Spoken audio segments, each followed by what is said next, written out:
Mana yang lebih afdol? Sholat berjamaah di masjid atau di musola? Masjid sama musola itu sama. Bahasa Jawanya podo sami mawon. Tak ada beda. Kalau ada sholat 5 waktu namanya musola. Kalau ada masjid ada sholat berjamaah. Kalau ada sholat 5 waktu namanya masjid. Kalau sholatnya 5 waktu tambah Jumat namanya masjid jami. Jami itu artinya Jumat. Masjid Ittihad Iqom masjid atau masjid jami? Masjid jami. Kan ada sholat Jumatnya. Dari mana Ustaz tahu ada sholat Jumat? Aduh, mimbar tempat khotib. Jadi yang dokek-dokek rumah kami itu Pak Ustaz itu masjid, surau, langgar, musola itu masjid. Makanya orang Jawa dilanggar tak mati. Sampai nang langgar.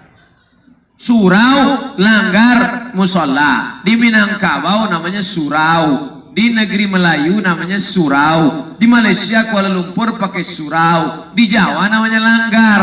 Di tempat kita namanya musola. Surau, langgar, musola itu masjid. Kalau masuk ke dalam tetap sholat sunat tahiyatul masjid, bukan usolli sunatan tahiyatul surau. Tetap berlaku hukum masjid. Maka sholat berjamaah bisa i'tikaf. Jadi kesimpulannya 2. Kalau ada sholat 5 waktu namanya masjid. Kalau ada sholat Jumatnya namanya masjid jami. Ustaz, apa beda masjid sama masoji? Kalau 1 masjid, kalau 2 masjidani, kalau 3 masajid. Jadi nanawa pakai Islamu iko bentuk jamak. Nak pergi ke mana? Masoji. Itu jamak. Orang Minangkabau juga pakai itu masajid. Masajid sama dengan maksud. Kalau 1 maksud, kalau 2 maksudani, kalau 3 makoswi. Itu dari bahasa Arab. Uang awak kau hebat.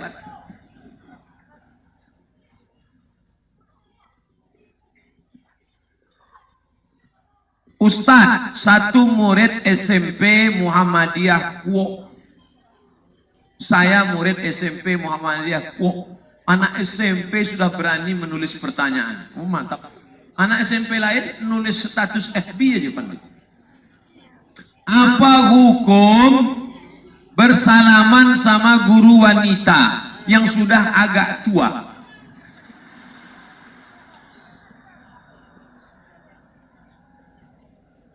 Li ayyut'ina ala ra'si ahadikum bimikhyatin minan nar. Dicucuk kepalamu dengan api neraka. Dicucuk kepalamu bimikhyatin minan nar. Dengan paku dari api neraka cucuk kepala, khairun lebih baik min antamus sayada mar'atin la tahillu lahu, daripada menyentuh tangan perempuan yang tak mahram. Lebih baik mencucuk kepala dengan paku api neraka daripada kau pegang tangan perempuan yang tak mahram. Guru itu mahram atau tak mahram? Tidak mahram. Tapi dek guru kau lah tua lah liswi, ya enggak apa-apa. Tapi kalau guru muda jangan. Ustaz dulu waktu sekolah bernafsu tak nengok guru tuh. Aduh ketek. Guru-guru yang cantik-cantik itu dulu. Oh, tapi guru yang sebayu ama awak. Tapi ibu hati-hati juga. Sekarang ada penyakit namanya Oedipus kompleks. Oedipus kompleks ini bernafsu menengok nenek-nenek. Hati-hati, macam-macam nama penyakit gini. Ada bernafsu menengok laki-laki. Nengok anak gadis cuek aja. Bro, ada cewek cuek, tapi nengok anak lajang, menitik aja. Jadi macam-macam, hati-hati. Oleh sebab itu, maka kita jaga anak-anak kita. Ustadz Somad pernah bersalaman sama mahasiswi UIN? Enggak. Tanya Ustadz Adinata. Pernah tak Ustadz Somad bersalaman sama mahasiswi UIN? Tak pernah kan Ustadz kan? Enggak kan? Enggak kan Ustadz Adinata? Asal ada mahasiswi yang nak salaman. Ambo waktu itu baru balik kuliah tahun 2008. Ikolah tahun 2008 boleh. Ambo kenalan masuk UIN 2008. Lah 10 tahun. Waktu itu ambo pertama kali mengajar di UIN. Waktu itu sedang ganteng-ganteng. Datanglah mahasiswi Fakultas Tarbiyah. Ustaz, hendak awak salam, awak takut dosa, hendak disalam, jarang-jarang dapet. Untung ambo inge, pas lah dokek tangannya ambo langsung. Ikut ndak pernah ambo pelajari di Mesir atau di Maroko. Di mana Ustaz dapet? Di Mahabharata. Kini banyak juga orang bertengok kalau nenek-nenek hendak salaman langsung. Kalau anak gadis, Jadi hati-hati adik-adik, jangan sampai kalian sentuh tangan perempuan yang tak mahram. Dua pula pertanyaan anak SMP kok. Apa hukum membaca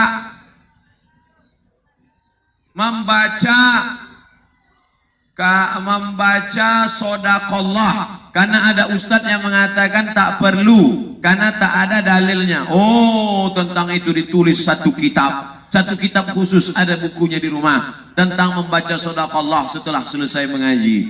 Innallaha ghafurur rahim, sadaqallahul azim. Yang membaca sadaqallah baik. Kenapa? Wa tammat kalimatu rabbika sidqa. Kalimat Allah yang benar. Lalu kemudian kita katakan maha benar Allah dengan segala firman-Nya. Lalu orang yang tak mau pakai sadaqallah mau ditutup pakai apa?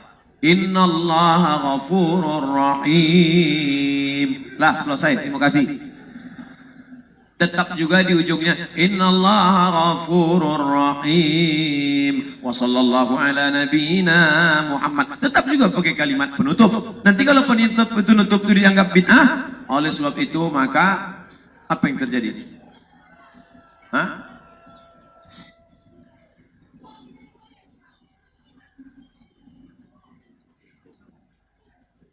Koslet, tolong pantau tim keamanan. Ini harus saya lanjutkan karena kamera hidup. Kamera mau pindah lo ke sana. Sekolah. La ilaha illallah Muhammad Rasulullah. Ustaz, saya sekolah di Man Satu Kampar. Hebat anak Kampar. Nan SMP bertanya, nan di Man bertanya, nan tuo ndak lu bertanya.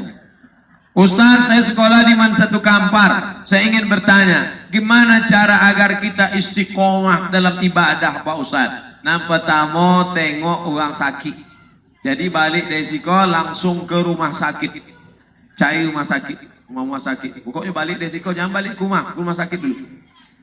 Kalau security bertanya, mau kemana dek? Saya mau menengok orang sakit. Siapa yang mau ditengok? Sodo dan sakit, kamu tengok.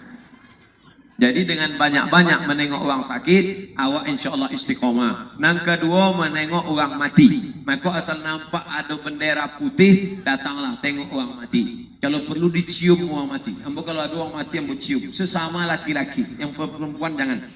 Walaupun lah mati, bini orang marah laki. Yang ketiga berjamaah. Karena serigala hanya menerkam kambing yang memisahkan diri dari jamaah. Adik-adik, para remaja, kalian buatlah komunitas pemuda hijrah Kuo. Kuo berhijrah. Apa namanya? KB. Keluarga berencana. Komunitas buat. Komunitas pejuang subuh Kuo. Komunitas subuh mubarak Kuo. Ramai. Zuhur tidak ada. Kenapa zuhur tidak datang? Kami subuh aja bu ya. Ustaz, apa boleh mengambil uang orang tua tanpa diketahui? Mencilok. Mencuri itu namanya. Mencuri, jangan mencuri. Jangan mencuri uang orang tua. Yang selama ini mencuri, maka taubatlah, berhenti. Alhamdulillah sesudah pengajian anak saya berhenti mencuri Pak Ustaz. Dulu mencuri, sekarang berhenti sudah. Alhamdulillah. Saya pencinta sepak bola. Saya mencintai Manchester City. Saya mencintai klub Manchester karena pada saat itu pemain muslim terbanyak. Mantap. Ada kemarin dia pilih, kamu pilih Kroasia apa Prancis? Saya pilih Prancis. Kenapa? Karena banyak muslim. Jadi sampai bola pun dia bawa-bawa agama. Mantap ini. karena mereka juga membawa-bawa agama. Muslim terbanyak di Inggris ada klub Manchester City. Pemilik klub Manchester City juga beragama. Kau bertanya apa curhat? Salahkah saya mencintai Manchester karena pemilik dan pemainnya Islam? Tak salah. Yang salah itu adalah karena kita suka sama Islam, lalu kita halalkan darah non-Muslim. Itu yang tak boleh. Tetanggamu yang tak Islam, salahnya bakar rumahnya, larikan anak gadisnya. Itu tak betul. Kalau ada ustaz berceramah gitu, teroris. Sedangkan kita tidak mengajarkan kekerasan. Walaupun berbeda agama, dia saudaramu. Wala ana abidum ma'abattum wala antum abiduna ma'abud lakum dinukum waliyadin. Kau suka karena agamanya, baik, menikah, yang ditengok agamanya, mengangkat pemimpin, yang ditengok agamanya, al-imamul adil, agama. Tapi bukan berarti kalau berbeda agama langsung kita benci. Teman saya pernah curhat sama saya, dia ingin menjadi pendakwah, namun orang tuanya tak setuju. Orang tuanya ingin dia kerja di bidang perkantoran, lalu anak itu lari dari rumah karena apa yang dia inginkan bertentangan dengan kemauan orang tua. Pertanyaan, apakah anak itu termasuk anak durhaka? Ya, karena dia tak ikut orang tua. Kau jadi pegawai kantor, kau tetap bisa berdakwah. Kau jadi polisi, kau tetap bisa berdakwah. Kau jadi tentara, kau tetap bisa berdakwah. Pak Aidil Danion Salu 132 Salu, dia bisa berdakwah, tidak mesti berceramah. Pak polisi, Pak Kapolsek berdakwah. Saya tadi sholat Jumat tidak khotib, jadi jamaah, anak-anak ribut di belakang. Khotib berapi-api, mereka berair-air di belakang. Coba seandainya saya polisi, saya pernah sholat, polisi di sebelah saya, diam anak-anak, saya masuk, anak-anak ribut. Begitu polisi masuk, dia pucat anak-anak, menengok pistol Pak polisi, padahal pistol kosong. Takut mereka. Jadi jangan kau sangka dakwah itu cuma ceramah. Ada yang berceramah tapi orang tak takut, berbuih-buih mulut khotib di atas mimbar, bayarlah zakat, bayarlah zakat. Tak ada orang bayar zakat. Pak Bupati tak perlu ceramah, cukup dengan perda, peraturan daerah Kabupaten Kampar, bayarlah zakat. Langsung orang takut bayar zakat. Jangan memahami dakwah sempit, dakwah ceramah, dakwah pakai mikrofon. Kau bisa berdakwah jadi pegawai kantor, kau bisa berdakwah lewat bisnismu, kau bisa berdakwah lewat baju seragam polisimu. Polisi tak perlu ceramah, tak perlu khutbah, tak perlu kultum, cukup pakai baju seragam, sholat ke masjid. Allahu Akbar. Pucat anak-anak, tengok Pak polisi aja sholat, kau baru jadi security dah tak sholat. Mohon maaf Pak security, jangan tersinggung. Jadi jangan kalian pahami dakwah itu cuma ceramah-ceramah. Bagaimana cara menyikapi orang yang menghina kita saat kita dalam proses hijrah? Anjing menggonggong, kafilah berlalu. Hai, mau ke masjid ya? Hati-hati ya, si Anu kemarin ke masjid 2 hari mati. Mau ke masjid ya Bang? Titip salam sama Tuhan ya. Diam aja. Kalau dia mengejek-ngejek, bilang anjing menggonggong, kafilah berlalu. Aku bilang aku anjing. Kalau kau dilemparnya pakai batu, lempar dia pakai bunga. Dilemparnya kau 2 kali pakai batu, balas pakai bunga. Kalau 3 kali dia melempar juga, balas pakai bunga, yakinkan potnya ikut sekalian. Karena dia sudah kurang ajar. Oleh sebab itu kalian yang muda-muda yang hijrah-hijrah, kalian buat grup olahraga, taekwondo, aikido, memanah, berenang, supaya orang tak berani mengejek kalian. Mereka mengejek kalian karena kalian kurus. Mereka mengejek kalian karena kalian ringan. Kau Ustaz tahu, saya diejek mereka kan gara-gara itu. Mereka yang ngejek saya di internet itu kan gara-gara ditengoknya saya kurus. Karena saya ditengok. Coba setelah saya foto sama Pak Kapolsek tadi, mana dia berani? Foto kita sama Pak Polisi, like and share. Insya Allah, razia pun aman. Tapi bukan berarti kita menyalahgunakan kedekatan, tidak. Jangan sampai ada fitnah, Ustaz Somad tak punya SIM, saya punya SIM. SIM A, SIM C, tetap kemana-mana saya bawa. Walaupun saya naik pesawat.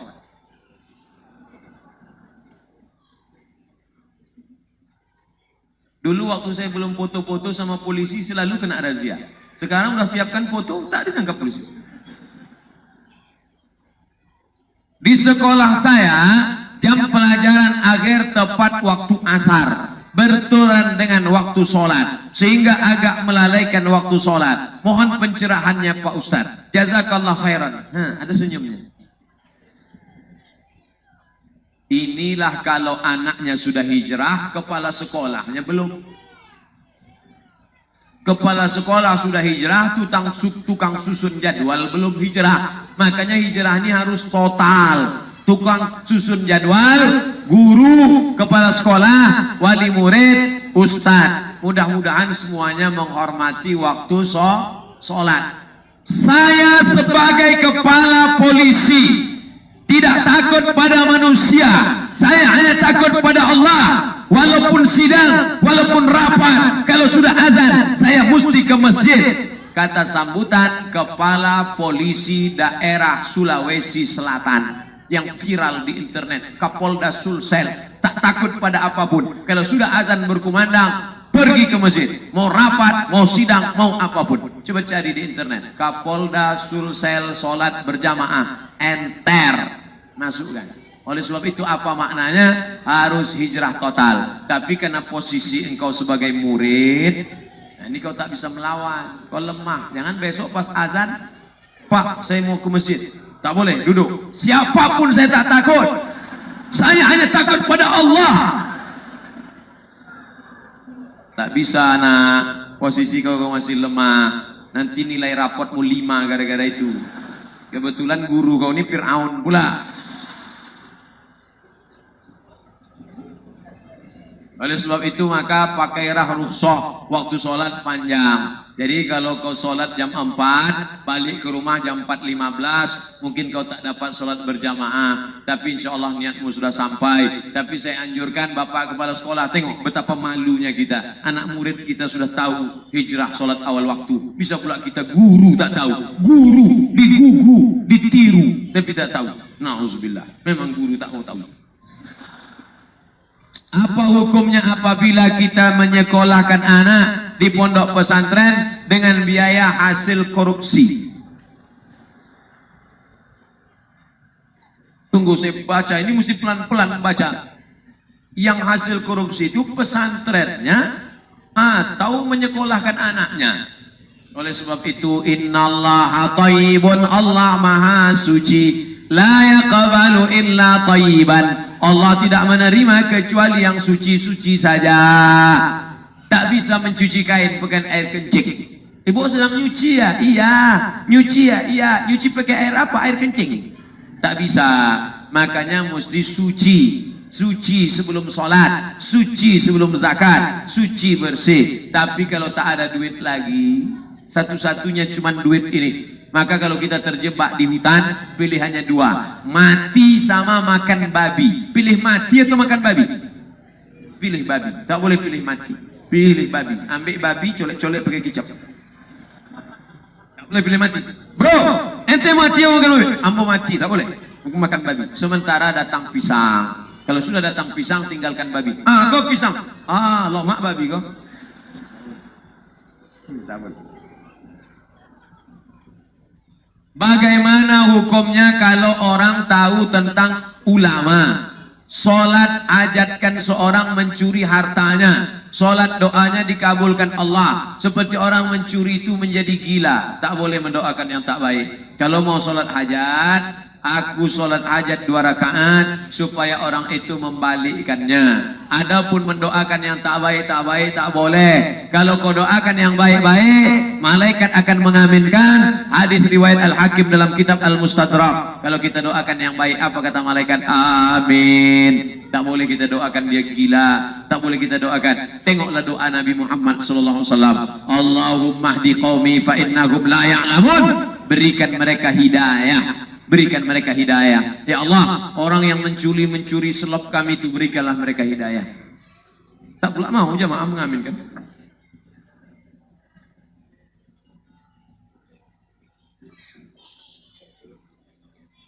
Ketika sudah berwudu, lalu kita duduk dalam masjid, kita ragu apakah keluar angin atau tidak? Bagaimana tuh Pak Ustadz? Jangan engkau ragu sampai ada dua tanda. Hatta tasma'a sautan, kau dengar suara, au tajidarihan, atau kau cium bau. Kalau dengar suara, cium bau baru batal. Kalau tak ada dua indikasi tidak batal. Itu setan aja berbisik. Kau kentut, kau kentut, kau kentut, kau kentut, kau kentut, kau kentut, kau kentut. Tidak batal. Walaupun kau sedang sholat. Udah keluar, udah keluar, udah keluar, udah keluar. Belum. Bilang sama dia, belum. Jangan bilang belum. Batal sholat. Dalam hati saja. Hatta tasma'a sautan, sampai kau dengar suara, au tajidarihan, atau kau cium bau. Dengar suara atau cium bau. Karena ada tak bersuara tapi baunya luar biasa.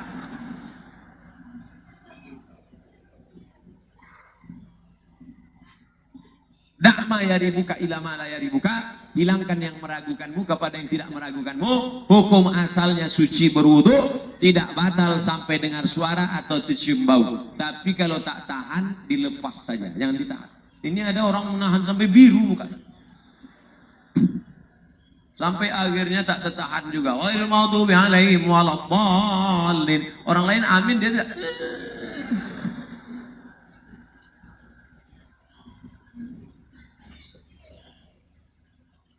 Ini kertas yang terakhir, kertas merah sudah. Artinya waktu sudah habis. Ustaz, bagaimana keutamaan orang menuntut ilmu? Man kharaja fi talabil ilmi, siapa yang keluar rumah dengan niat tadi menuntut ilmu, fahuwa fi sabilillah, maka dia sama macam orang jihad fi sabilillah hatta yarji'a, sampai pulang ke rumah. Yang hadir semua malam ini niat dari rumah menuntut ilmu sama dapat perang jihad macam di Palestina. Amin. Sampai kapan? Sampai pulang ke rumah. Tapi jangan gara-gara ini pulangnya jam 1. Saya sampaikan ke seluruh jamaah, selesai ini kita sholat, habis ini kita pulang. Jangan pulang terlambat. Nanti istrinya nanya, di mana bang? Sedang jihad fisabilillah. Padahal duduk di warung gapri, kelepak bala 6. Ngaji setengah jam, gapri 2 jam. Apakah ada perbedaan keutamaan orang yang menuntut ilmu agama dengan ilmu konvensional di sisi Allah? Inilah bahayanya kita. Belajar di pesantren dapat pahala, belajar Quran dapat pahala, belajar fisika, biologi, kimia, matematika tak dapat pahala. Akhirnya yang menang Olimpiade matematika bukan orang kita, padahal matematika dari orang Islam. Siapa dia? Al-Jabar. Siapa dia? Logaritma, Al-Khawarizmi. Oleh sebab itu angka 1, 2, 3, 4, 5, 8, 9, 10 itu yang membuat orang Islam. 0 orang Islam. Oleh sebab itu pelajari semua ilmu agama. Inna fi khalqis samawati, dalam penciptaan langit, wal ardi, penciptaan bumi, waqtilafil laili wan nahar, siang dan malam, la ayat, itu juga ayat-ayat Allah. Orang Islam yang berpikir tentang langit, muncul ilmu astronomi. Berpikir tentang bumi, muncul ilmu geologi. Tentang perputaran siang dan malam, muncul ilmu meteorologi, klimatologi, dan geofisika, BMKG. Oleh sebab itu maka gunakan akalmu, masukkan anak-anak ke pesantren yang belajar bahasa Inggris, Arab, umum, agama. Dalam kepalanya ada Quran, hadis, fikih, akidah, bahasa Arab, sejarah Islam. Tapi dalam kepalanya juga ada fisika, kimia, biologi, bahasa Inggris, macam-macam. Jangan katakan tak boleh belajar bahasa Inggris. Ada nih orang tua, jangan belajar bahasa Inggris. Bahasa Inggris bahasa orang kafir, bahasa Inggris bahasa orang munafik, tak sesuai tulisan dengan bacaan. One dibaca one. Sedangkan belajar bahasa Yahudi disuruh Nabi. Siapa nama penerjemah surat-surat Nabi? Namanya Zaid bin Sabit. Berapa lama dia belajar bahasa Yahudi? Nisfa syahrin, setengah bulan, 2 minggu, 15 hari. Bisa aku belajar bahasa Yahudi 15 hari. Kita belajar bahasa Inggris sudah berapa tahun? SMP 3 tahun, SMA 3 tahun, S1 4 tahun, 3 4 berapa itu? 10 tahun. 10 tahun belajar bahasa Inggris, naik pesawat yang bisa ditangkok di telinga 3. Good morning ladies and gentlemen, thank you. Adik-adik yang belajar bahasa Inggris terus, Ustaz Somad, ini anak saya S1 bahasa Inggris dari UI. Boleh tak dia belajar bahasa Inggris? Mantap. kau tetap lanjutkan bahasa Inggris. Dengan bahasa Inggris kau berdakwah. Gimana caranya Pak Ustadz? Terjemahkan ceramah saya dalam bahasa Inggris. 5 judul ceramah saya kau terjemahkan pakai bahasa Inggris, nanti akan dibuatkan translate-nya by English language yang memasukkannya ke internet anak sains teknologi. 3 ceramah Ustadz Somad diterjemahkan oleh anak sastra Inggris, diterjemahkan. Insya Allah Pak Ustadz, setahun yang lalu dia bilang insya Allah, sampai sekarang tak datang-datang. Mana? Terjemahkanlah. Berapa banyak orang nanti dapat hidayah gara-gara itu. Kalian yang jurusan bahasa Mandarin, terjemahkan bahasa Ustaz Somad. Nah, Assalamualaikum warahmatullahi wabarakatuh. Ayah, kencong-kencong cincai lah. Berapa banyak orang dapat hidayah gara-gara ceramah itu nanti. Oleh sebab itu maka terjemahkan sesuai dengan ilmu pengetahuan kita masing-masing. Itulah kaji kita malam ini, lebih kurang pas 1 jam 30 menit, 90 menit kaji malam ini. Kalau ada yang bertanya, siapa yang ceramah tadi? Ustadz Abdul Somad. Apa kesimpulan ceramahnya? Aku pun tak ingat. Tak apa-apa aja kata Ustadz itu. Tapi insya Allah rekamannya ada. Hidup kamera ini kan? Alhamdulillah. Ini perlu saya tanya. Karena banyak juga kadang orang ini tak hidup untuk gaya-gaya aja. Tapi Masjid Ittihad, Masya Allah, tidak ada pencitraan di antara kita. Kamera dekat ada, kamera sedang ada, kamera jauh ada. 3 dipasang. Hidup layarnya, Bu. Hidup udah. Alhamdulillah, berarti duit udah keluar. Terima kasih segala perhatian. Mohon maaf segala kekhilafan. Berdoa kita kepada Allah mudah-mudahan menjadikan majlis ini menjadi majlis yang barakah. Ala hadhihi niyah al-Fatihah. A'udzu billahi minasy syaithanir rajim. Bismillahirrahmanirrahim.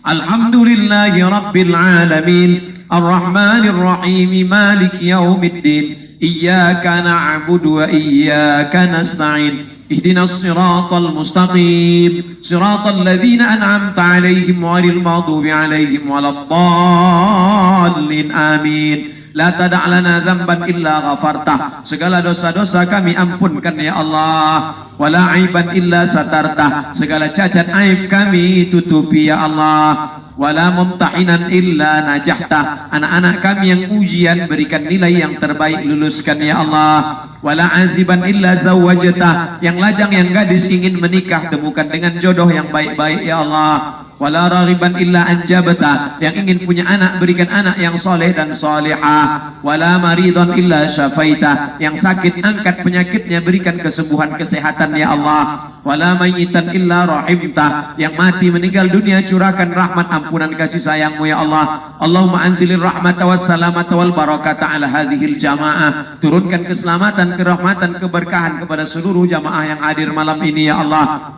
Allahumma a'inna tolong hati kami ala zikrika supaya selalu berzikir mengingatmu wa syukrika bersyukur padamu wa husni ibadatik beribadah dengan ibadah yang baik padamu ya Allah Rabbana atina fid dunya hasanah wa fil akhirati hasanah wa qina adzabannar Rabbana atina fid dunya hasanah wa fil akhirati hasanah wa qina adzabannar wa sallallahu ala nabiyyina Muhammad wa ala alihi wa sahbihi wa sallam walhamdulillahi rabbil alamin taqabbalallahu minkum minna wa minkum taqabbal ya karim. Terima kasih segala perhatian. Mohon maaf segala kekhilafan dan kesilapan. Puncak dari pengajian adalah berubah perbuatan.